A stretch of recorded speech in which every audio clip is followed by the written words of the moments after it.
Assalamualaikum warahmatullahi wabarakatuh. Selamat pagi, salam sejahtera untuk kita semuanya. Dan yang paling penting, salam sehat semuanya.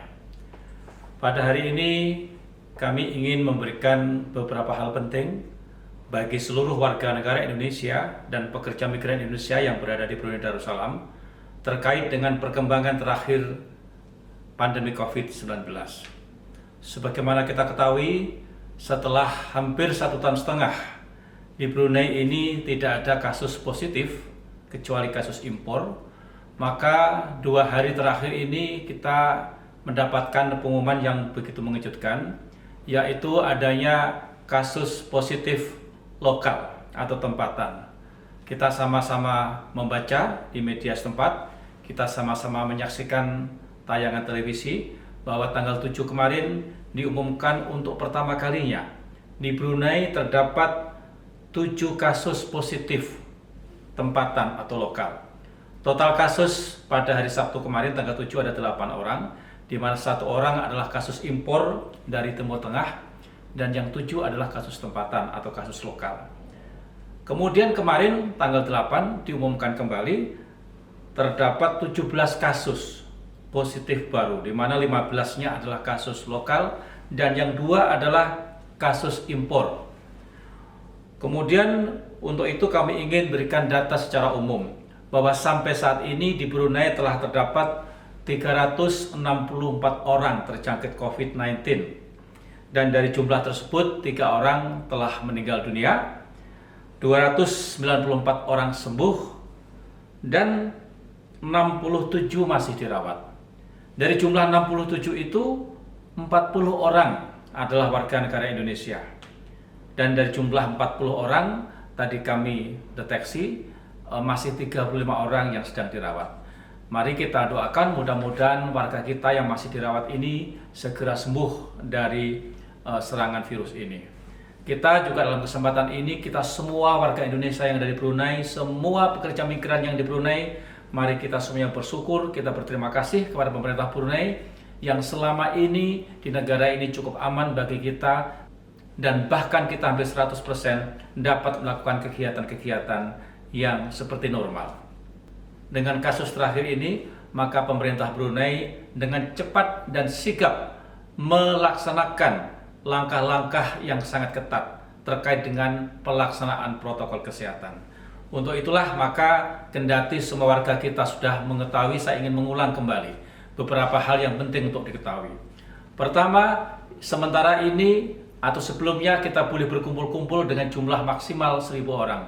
Maka sekarang diperkecil lagi, hanya diperkenankan berkumpul sebanyak 30 orang.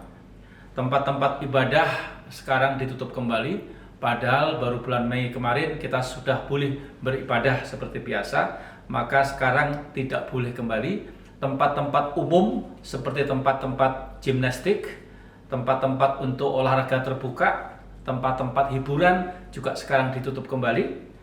Restoran boleh buka tetapi tidak boleh menerima tamu, alias hanya boleh menerima pesanan makanan secara online atau secara take away. Kemudian hal-hal penting lagi yang ingin saya sampaikan adalah kita diminta lagi, diwajibkan lagi memakai masker. Itulah saya bawa masker, karena saya sedang bicara maka saya pegang maskernya. Dan ini sangat ketat, oleh karena itu saya ingin sampaikan kepada semua warga Indonesia, anjuran pemerintah ini laksanakan dengan baik. Pakailah masker, kecuali Anda mau denda $100 kalau tidak pakai masker. Ya. Kumpul-kumpul atau rencana kegiatan yang bersifat mengumpulkan banyak orang diminta untuk ditunda semuanya. Dan inilah salah satu contoh bahwa negara ini begitu ada tambahan kasus-kasus positif langsung menerapkan langkah-langkah yang begitu ketat, dan yang paling bagus di negara ini semuanya langsung melaksanakan, langsung melakukannya dengan baik, dengan taat, tanpa berdiskusi atau berdebat panjang lebar. Ini barangkali contoh yang bisa kita tiru bagaimana negara ini dapat mengendalikan pandemik ini dengan baik. Yang terakhir yang ingin saya sampaikan adalah dengan perkembangan terakhir ini, KBRI masih tetap buka. Namun pelayanan akan kita atur sedemikian rupa. Jadi bagi saudara sekalian yang ingin mendapatkan pelayanan kekonsuleran tetap silahkan datang. Kita batasi maksimal 30 orang. Silakan hadir dengan rapi ya. Kita akan lakukan tes suhu badan. Kita akan meminta menggunakan mereka masker, dan di tempat-tempat yang kita siapkan pun sudah kita atur dengan penjarakan sosial ya. Kita ingin menghimbau semuanya agar mematuhi protokol kesehatan ini. Semuanya agar berhati-hati, agar kita semuanya dapat terbebas dari COVID. Dan peraturan yang baru dikeluarkan Brunei ini sementara berlaku hanya 2 minggu. Mudah-mudahan dalam 2 minggu ini dengan cara-cara penggunaan protokol yang ketat ini dapat ditekan kembali, tidak ada lagi kasus impor lagi, yang sedang sakit bisa sembuh, dan mudah-mudahan kita bisa menikmati hidup the new normal lagi di Brunei ini. Demikianlah himbauan saya, mari kita laksanakan dengan baik. Semoga kita semua sehat walafiat, dan semoga Tuhan Yang Maha Kuasa melindungi kita semua dari wabah penyakit COVID ini. Demikian, wassalamualaikum warahmatullahi wabarakatuh.